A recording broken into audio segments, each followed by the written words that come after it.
I hope कि बच्चों आपको हमारे अपने चैनल क्विक प्रेप पर जो क्वेश्चन आंसर की सीरीज स्टार्ट करवाई गई है वो काफ़ी अच्छी लग रही होगी और आपको हर एक सब्जेक्ट से रिलेटेड जो क्वेश्चन आपको प्रोवाइड कराए जा रहे हैं एमसीक्यू से रिलेटेड वो काफ़ी अच्छे से समझ भी आ रहे हैं। तो बच्चों आज की इस वीडियो में मैं आपके लिए लेके आया हूँ क्लास 12 पॉलिटिकल साइंस से रिलेटेड चैप्टर नंबर 2 जिसका नाम है दो ध्रुवीयता का अंत यानी कि the end of the bipolarity system. तो इस लेसन से रिलेटेड जो आपके लिए क्वेश्चन निकाले गए हैं एमसीक्यू सीरीज में वो 101% एग्जाम में आपसे कोई भी पूछ सकता है। तो आपको हर एक क्वेश्चन पे ज्यादा फोकस रखना है, कहीं पर भी गलती नहीं करनी है। और एक बात बच्चों, अगर मुझसे कोई गलती हो जाती है तो आप क्रॉस चेक करके मुझे कॉमेंट में जरूर बता दिया करें। वैसे तो 99% आपके सारे आंसर सही होते हैं, काफी रिसर्च करके बनाए जाते हैं, काफी टाइम लग जाता है, एक एक छोटे छोटे पॉइंट को देखा जाता है, लेकिन क्योंकि डेटा ज्यादा है तो कहीं छोटी मोटी मिस्टेक हो जाए तो आप प्लीज कमेंट में जरूर बता दीजिए करेगा। इससे क्या है कि आपकी नॉलेज भी काफी शार्प रहेगी और आप उन पॉइंट को पकड़ सकोगे जो आपको लगता है कि वो गलत है। ठीक है, वैसे आपको कोई फिक्र करने की जरूरत है नहीं, बट फिर भी आपकी भी जिम्मेदारी बनती है कि आप अलर्ट जरूर रहें। तो चलिए बच्चों आज की इस वीडियो को हम शुरू करते हैं। तो लेकिन शुरू करने से पहले वही बात, आप मेरे सब्सक्राइबर हो तो प्लीज़ मैं आपसे यही कहना चाहता हूं कि अगर आपने चैनल नहीं सब्सक्राइब किया तो जरूर आप सब्सक्राइब करें और साथ ही पीडीएफ नोट्स से रिगार्डिंग आप हमारा टेलीग्राम ग्रुप ज्वाइन करना बिल्कुल ना भूलेगा, क्योंकि जो पीडीएफ नोट्स है वो सिर्फ टेलीग्राम ग्रुप में ही अपलोड करवाए जाएंगे। तो आप जरूर ज्वाइन कीजिएगा, जिसका लिंक आपको डिस्क्रिप्शन में मिल जाएगा। तो चलिए फिर शुरू करते हैं आज की इस वीडियो को। My name is Shahrukh Saifi and welcome to our YouTube channel quick prep. तो बच्चों यहाँ पर मैं आपको एक बात बताना चाहता हूँ कि कुछ बच्चों के माइंड में कंफ्यूजन भी है और वो पूछना भी चाहते हैं कि सर क्या आप क्वेश्चन आंसर से रिलेटेड जो शॉर्ट क्वेश्चन और लॉन्ग क्वेश्चन होते हैं 6 नंबर वाले, 4 नंबर वाले या 2 या 3 जो भी हो, क्या वो भी कराओगे? तो बच्चों मैं तो बिल्कुल कराऊंगा। क्या आप पढ़ने के लिए रेडी हो? क्योंकि मैंने तो कंटेंट उसका रेडी कर रखा है भाई। ये है कि मैं टाइम के अकॉर्डिंग उसे अपलोड करूंगा। तो अभी जो एमसीक्यू सीरीज के ऊपर पूरा फोकस है, क्योंकि अब की बार जो वेटेज है ना एमसीक्यू की वो ज्यादा बढ़ा दी गई है ड्यू टू कोरोना वायरस। ठीक है, तो इसलिए पहले अभी आप फोकस रखना है, इस पे रखो। उसके बाद क्वेश्चन आंसर की सीरीज आपको जल्द ही देखने को मिल जाएगी। ठीक है, बस बच्चों आप अपना सपोर्ट बनाए रखना और वीडियो को बच्चों अभी से आप लाइक कर दीजिएगा, क्योंकि लाइक करने से क्या होता है कि उस वीडियो की क्वालिटी है उसमें 4 चांद लग जाते हैं। यूट्यूब को ऐसा लगता है कि हाँ वीडियो के अंदर जो कंटेंट प्रोवाइड कराया गया वो वाकई में काफी अच्छा है, तभी वो आगे लोगों को रिकमेंडेड करता है। तो बस इतनी सी बात है बच्चों, आप कर दो, किस बात की देर है। ठीक है, ताकि हमारा भी ऐसी हौसला बना रहे। तो चलिए बच्चों शुरुआत करते हैं पहले क्वेश्चन के साथ, जिसमें बात की जा रही है कि सोवियत संघ में शामिल गणराज्यों की जो संख्या थी वो कितनी थी। तो काफी लड्डू सा क्वेश्चन है, हर एक बच्चा जानता भी होगा। ऑप्शन देखिए 10, 15, 20 या फिर 18। तो बच्चों आप जानते हैं कि सोवियत संघ जो था वह 15 गणराज्यों से मिलकर बना था और 1991 के बाद सोवियत संघ का विघटन हो गया और ये सभी 15 गणराज्य आजाद हो गए, यानी कि स्वतंत्र हो गए। सेकंड क्वेश्चन देखिए क्या बात कह रहा है कि सोवियत संघ जो था वह कब अस्तित्व में आया था। तो ऑप्शन देखिए 1789 की फ्रांसीसी क्रांति के बाद, 1917 की रूसी क्रांति के बाद, 1857 की क्रांति के बाद जो कि मेरठ में हुई थी, या फिर प्रथम विश्व युद्ध के बाद जो कि 1914 से 1918 के बीच में था। 1917 की रूसी क्रांति के बाद सोवियत संघ अस्तित्व में आया था। तो बच्चों ये जो रूसी क्रांति थी वह किसके विरोध में चलाई गई थी? पूंजीवादी व्यवस्था के विरोध में। और ये किसके सपोर्ट में थी? समाजवादी व्यवस्था के सपोर्ट में। ठीक है, तो ये छोटी मोटी जानकारी आप याद रखना। जब मैं आपको लॉन्ग क्वेश्चन और शॉर्ट क्वेश्चन करवाऊंगा तो उसके अंदर मैं आपको डीपली भी अच्छे से जरूर समझाऊंगा, आप उस बात की बिल्कुल भी फिक्र मत करना।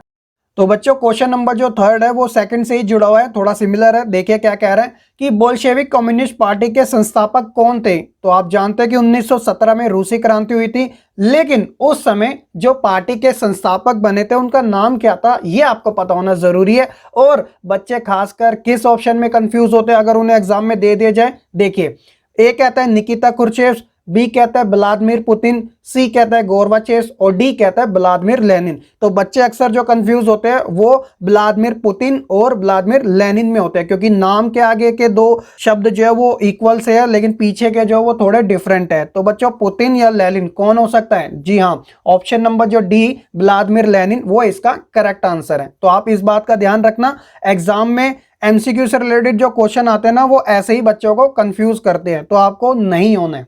क्वेश्चन नंबर 4 देखिए क्या बात कह रहा है कि शॉक थेरेपी से आशय है। क्या आशय है शॉक थेरेपी से? ऑप्शन देखिए, ए कहता है कि मरीज का इलाज करना, बी कहता है शॉक का लगना, सी कहता है आघात पहुंचाकर उसका उपचार करना और डी कहता है कि बिना नुकसान किए ही उसका इलाज करना। तो बच्चों क्या होता है कि अक्सर वो बच्चे जिन्होंने लेसन को पढ़ा तक नहीं है उनके लिए जो शॉक थेरेपी है ना वो वाकई में शॉक लगने जैसा होता है, तो इसलिए वो अक्सर क्या करते हैं ऑप्शन नंबर बी पे टिक कराते हैं। लेकिन ये गलत है बच्चों। अगर आपने चैप्टर को अच्छे से पढ़ा है तो आपको पता है कि इसका जो अर्थ है वो है ऑप्शन नंबर सी, आघात पहुंचाकर उपचार करना। तो ये जो रिलेटेड है वो किससे है बच्चों? अमेरिका और सोवियत संघ से है। तो क्या था बच्चों, जब सोवियत संघ का विघटन हुआ था तो वर्ल्ड बैंक और IMF यानी कि अंतर्राष्ट्रीय मुद्रा कोष के द्वारा साम्यवाद से पूंजीवाद की ओर जो परिवर्तन अपनाया गया था ना उसे ही शॉक थेरेपी कहा गया था। क्योंकि क्या था कि जो साम्यवादी विचारधारा थी उसका तो दी एंड हो गया था। अब पूरे वर्ल्ड के अंदर क्या था? पूंजीवाद यानी कि कैपिटलिज्म का दौर आ गया था। ठीक है।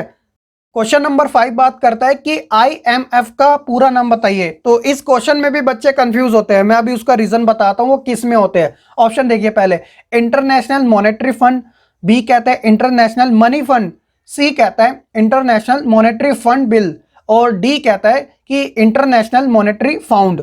तो अक्सर जो बच्चे कंफ्यूज होते हैं वो एग्जाम में क्या लिख के आ जाते हैं? International money fund. तो ये हो जाता है आपका पूरी तरीके से गलत, क्योंकि करेक्ट आंसर जो है वो है आपका option number A, international monetary fund की बात होती है जो कि IMF से जुड़ा हुआ है।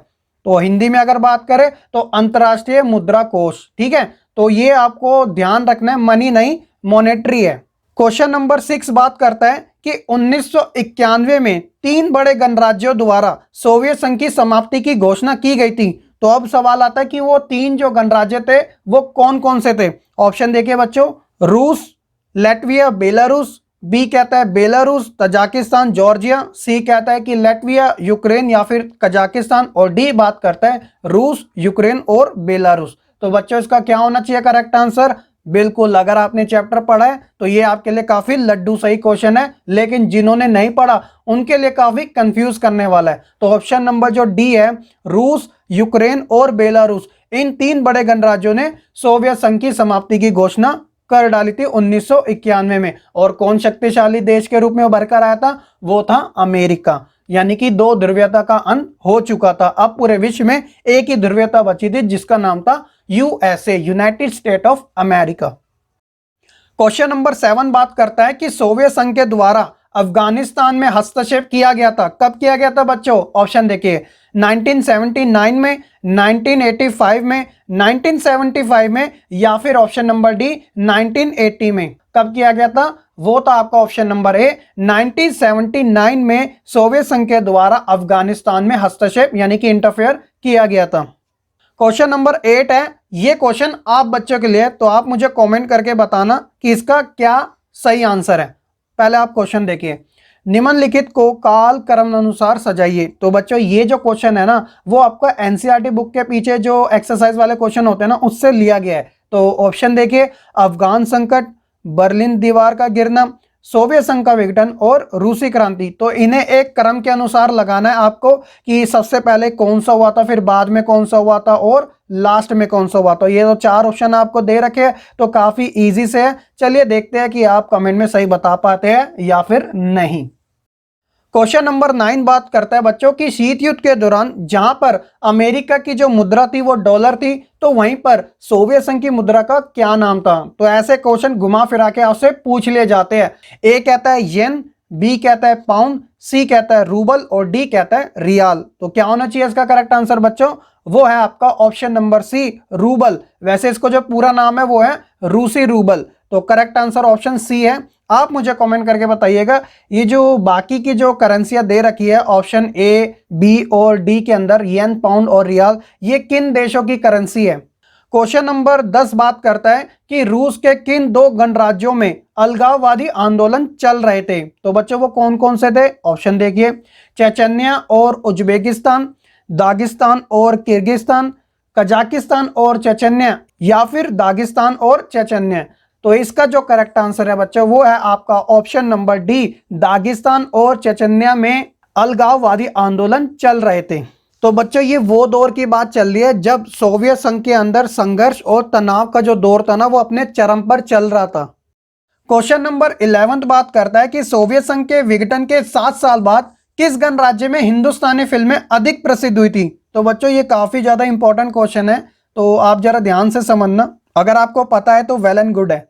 ऑप्शन देखिए, किर्गिस्तान, बी कहता है उज्बेकिस्तान, सी कहता है कजाकिस्तान और डी बात करता है तुर्कमेनिस्तान। तो क्या होना चाहिए इसका करेक्ट आंसर?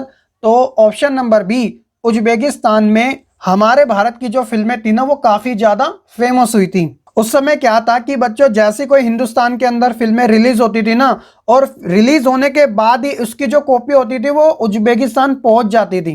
तो इतना ज्यादा चलन हो चुका था, लोग इतने ज्यादा दीवाने हो गए थे हिंदुस्तानी फिल्मों के, उज्बेकिस्तान के लोग। जब आप अपनी एनसीईआरटी की बुक पढ़ोगे ना तो पेज नंबर 27 पर उज्बेकिस्तान में हिंदुस्तानी फिल्मों की जो धूम थी ना उसके बारे में पूरा लेख दे रखा है, तो आप आराम से पढ़ना, उसमें काफ़ी अच्छी नॉलेज दे रखी है। तो लेकिन इस क्वेश्चन को आप बिल्कुल ध्यान से याद रखना क्योंकि ये एग्जाम में फाइनल ईयर वाले पूछ सकता है, तो बिल्कुल भी ग्रांटेड नहीं लेना आपको, ठीक है।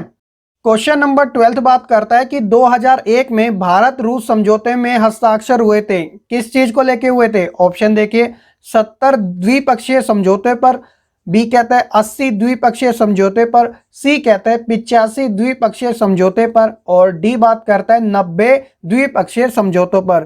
तो ऐसे ही क्वेश्चन आपको शफल किए जाते हैं ताकि आप जो करेक्ट आंसर भी है ना उसके अंदर भी आप 2-3 बार सोचने लग जाओ।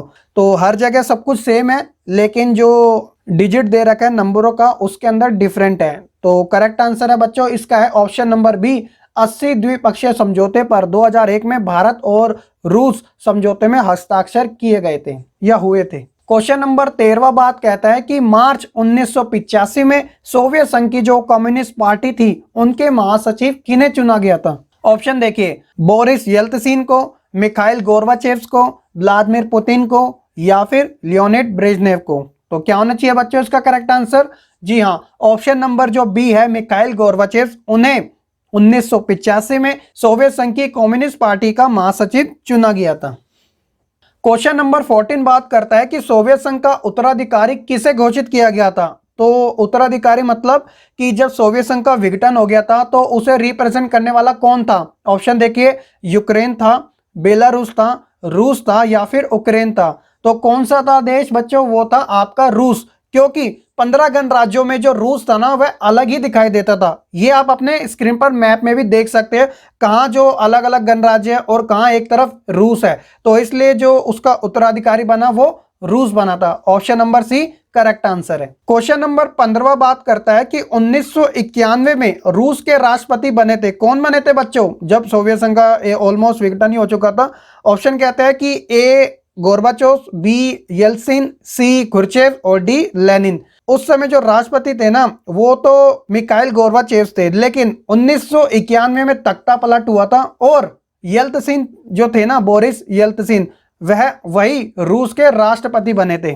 क्वेश्चन नंबर 16 को पढ़ने से पहले बच्चों अगर आपने अभी तक वीडियो को लाइक नहीं किया तो प्लीज़ आप वीडियो को लाइक जरूर करें, क्योंकि क्या होता है कि कई बार हम वीडियो देखते हैं तो भूल ही जाते हैं लाइक कमेंट शेयर करना, तो एटलीस्ट आप लाइक तो कर ही सकते हो और साथ ही चैनल पे नए हैं तो सब्सक्राइब करके बेल आइकन भी दबा दो। थोड़ा सा टाइम है क्या जा रहा है, ठीक है। क्वेश्चन नंबर 16 बात करता है कि 1990 में स्वतंत्रता की घोषणा करने वाला पहला गणराज्य बना था सोवियत संघ से जो अलग हुआ था वो कौन था? ऑप्शन देखिए, यूक्रेन था, तजाकिस्तान था, मालदोवा था या फिर लिथुआना था। कौन सा था बच्चों ऑप्शन? जी हाँ, ऑप्शन नंबर डी लिथुआना जो था वो 1990 में अपनी स्वतंत्रता को घोषणा करने वाला पहला गणराज्य बना था। तो ये आप याद रखना क्योंकि ऑप्शन में यही दे रखा है। क्वेश्चन नंबर 17 बात करता है कि CIS का पूरा नाम क्या है? ऑप्शन देखिए क्या कह रहा है कि कॉमन इंडिपेंडेंट स्टेट, बी कहता है कि कॉमनवेल्थ ऑफ इंडिपेंडेंट स्टेट, सी कहता है कि common health of independent state और डी बात करता है कि कम्युनिस्ट इंडिपेंडेंट स्टेट्स। तो क्या होना चाहिए बच्चों इसका करेक्ट आंसर? सभी एक जैसे हैं, यही तो कंफ्यूजन करते हैं। ऑप्शन नंबर बी जो है कॉमनवेल्थ ऑफ इंडिपेंडेंट स्टेट, यानी कि हिंदी में बात करें तो स्वतंत्र राज्यों के राष्ट्रकुल, ठीक है। तो CIS इसका फुल फॉर्म है। क्वेश्चन नंबर 18 बात करता है कि शीत युद्ध का प्रतीक था प्रतीक मतलब सिंबॉलिक था, वो क्या था शीत युद्ध का बच्चों? ऑप्शन देखिए क्या बात कह रहा है, जर्मनी की नाकाबंदी, अफगान संकट, बर्लिन की दीवार या फिर क्यूबा मिसाइल संकट। तो यहां पर बच्चों आपको क्यूबा मिसाइल संकट पूरी तरीके से कट कर देना चाहिए, क्योंकि वह शीत युद्ध का प्रतीक नहीं था, वह शीत युद्ध का चरम बिंदु था। इट्स मीन कि ये वो दौर था जब युद्ध होने ही वाला था लेकिन हुआ नहीं, तो चरम बिंदु में तो क्यूबा मिसाइल संकट आ जाता है। लेकिन जब बात आती है प्रतीक की, तो बच्चों करेक्ट आंसर है वो है इसका ऑप्शन नंबर सी, बर्लिन की दीवार शीत युद्ध का प्रतीक माना जाती थी। और 1989 में जब बर्लिन की दीवार गिरी तब क्या हुआ, शीत युद्ध का ऑलमोस्ट अंत ही हो गया, और 1-2 साल के अंदर जो सोवियत संघ था वो पूरी तरीके से हार गया। 1991 में उसका डिक्लाइन हो गया और अमेरिका विश्व के अंदर एक ध्रुवता बनकर उभरा था। क्वेश्चन नंबर 19 देखिए क्या बात कह रहा है, ये बच्चों आपका ऑप्शन से रिलेटेड नहीं है। अब वो क्यों नहीं है, पहले आप क्वेश्चन पढ़िए। चेकोस्लोवाकिया किन 2 भागों में बटा था? अगर ये ऑप्शन में आ जाता है तो आप आराम से कर लेना, अगर ये ऑप्शन में नहीं आता, डायरेक्ट आपसे पूछे तो ये सिंपल ही है, चेक और स्लोवाकिया यानी नाम के टुकड़े हो गए तो 2 भागों में ये बट गया था। तो सिंपल सा है, कोई इसके अंदर बड़ी बात नहीं है, ठीक है। क्वेश्चन नंबर 20 बात करता है बच्चों की 2016 में ब्रिक्स सम्मेलन किस देश में हुआ था? तो सबसे पहली बात तो बच्चों ये जो आपका ब्रिक्स वाला टॉपिक है ना, वो अब की बार नया है, इससे पहले वो नहीं था। तो ऐसे ही आपके कुछ कुछ लेसन में नए टॉपिक ऐड किए गए पॉलिटिकल साइंस में। तो आप बिल्कुल भी फिक्र मत करना, जब आपके एग्जाम नियर होंगे ना तब मैं आपको एक अलग से सीरीज में प्रोवाइड कराऊंगा, क्वेश्चन आंसर की सीरीज उन नए टॉपिक से रिलेटेड जो कि आपके बार ऐड किए गए, जिसके अंदर एमसीक्यू भी होंगे, शॉर्ट क्वेश्चन और लॉन्ग क्वेश्चन भी ऐड होगा, ठीक है। तो अभी हम बात करते हैं ब्रिक्स सम्मेलन की। तो ये जो बच्चों ब्रिक्स सम्मेलन है ना, अगर इसकी आप फुल फॉर्म देखोगे तो BRICS, तो 5 कंट्री इसके अंदर शामिल है। वो कौन कौन सी है? B से ब्राजील, R से रशिया, I से इंडिया, C से चाइना और S से साउथ अफ्रीका। तो ये फुल फॉर्म आप याद रखना, 5 मेंबर है इसके। और साथ ही 2016 में जो ब्रिक्स सम्मेलन हुआ था वो 8वां था। तो अब बात आती है कि वो किस देश में आयोजित करवाया गया था। ऑप्शन देखिए, चीन में, रूस में, भारत में या फिर ब्राजील में। 8वां जो ब्रिक्स सम्मेलन था वह भारत में करवाया गया था। और भारत के किस राज्य में कराया गया था उसका नाम मुझे आपको कमेंट में बताना है। तो इतनी जानकारी मैंने आपको दे दी है, तो थोड़ी सी जानकारी आप भी दे दो ताकि आपकी नॉलेज भी शार्प बनी रहे, ठीक है ना बच्चों। तो बच्चों ये थे आपके टॉप 20 क्वेश्चन, लेकिन अभी जरा रुको, क्वेश्चन खत्म नहीं हुए हैं, क्योंकि 21वां क्वेश्चन भी है, वो बोनस क्वेश्चन है। क्योंकि इससे पहले मैंने 11th क्लास की पॉलिटिकल डाली तो उसके अंदर भी मैंने 21 क्वेश्चन डाले। तो आपके साथ कैसे मैं असमानता का व्यवहार कर सकता हूं, तो आपके लिए भी 21 क्वेश्चन, लेकिन इसका आंसर मैं नहीं दूंगा, वो आप ही दोगे, क्योंकि ये बोनस क्वेश्चन है और कुछ इससे पहले भी क्वेश्चन पूछे थे। क्वेश्चन देखिए क्या बात कह रहा है, काफी सिंपल सा है कि 1991 में यूगोस्लाविया के टूटने से बने सिर्फ 2 राष्ट्रों के नाम आपको मुझे बताने कमेंट करके, ठीक है। तो कुल मिला के कम से कम 8-9 क्वेश्चन बन चुके हैं आपके, तो इन सभी का आंसर दे दो कमेंट में, क्या जा रहा है। तो बच्चों अब होता है हमारा चैप्टर नंबर 2, 2 ध्रुवीयता का अंत से रिलेटेड टॉप 20 क्वेश्चन +1, क्योंकि 21वां भी है बोनस, ठीक है। तो आई होप कि आपको ये जो सीरीज है वो काफी अच्छी लगी होगी, और इससे पहले वाली जितनी भी है सभी अच्छी लगी होगी। तो फिर देर किस बात की है, आप लाइक कमेंट शेयर अभी से कर दो, क्योंकि काफी रिमाइंड कराना पड़ता है आपको। और चैनल पे नए हैं तो बच्चों प्लीज आप चैनल को सब्सक्राइब करके बेल आइकन दबा लीजिएगा। अगला जो हमारा टारगेट है वो 10K सब्सक्राइबर का है, 4 आपकी वजह से हो चुके हैं, और आप ही 10K कराओगे। तो बच्चों आपसे मैं यही उम्मीद करता हूं कि आप ज़्यादा से ज़्यादा शेयर करें, ताकि आप अपने फ्रेंड्स को भी इनवाइट कर सके और हमारा चैनल ऐसे ही ग्रो करते रहें, और हम आपके लिए एक अच्छा क्वालिटी कंटेंट हर बार की तरह प्रोवाइड कराते रहे, और आपकी हर वो मदद कर सके जो कि आपके मन में जिसके डाउट रहते हैं। तो आप अगर हमारे साथ शेयर करेंगे तो हम आपकी जरूर मदद करेंगे, ठीक है बच्चों। तो इसके लिए आप जुड़ो हमारे साथ टेलीग्राम ग्रुप में, और व्हाट्सएप ग्रुप में जुड़ना है तो वहां पर भी जुड़ सकते हो। लिंक आपको सबका डिस्क्रिप्शन में और कमेंट बॉक्स में पिन कर रखा है, आप वहां से ज्वाइन कर लीजिएगा, ठीक है। तो चलिए फिर आज की इस वीडियो में इतना ही, मैं मिलता हूं फिर आपको एक नई वीडियो के साथ। तब तक के लिए आप खुश रहे, पढ़ते रहे और ऐसे ही आगे बढ़ते रहे।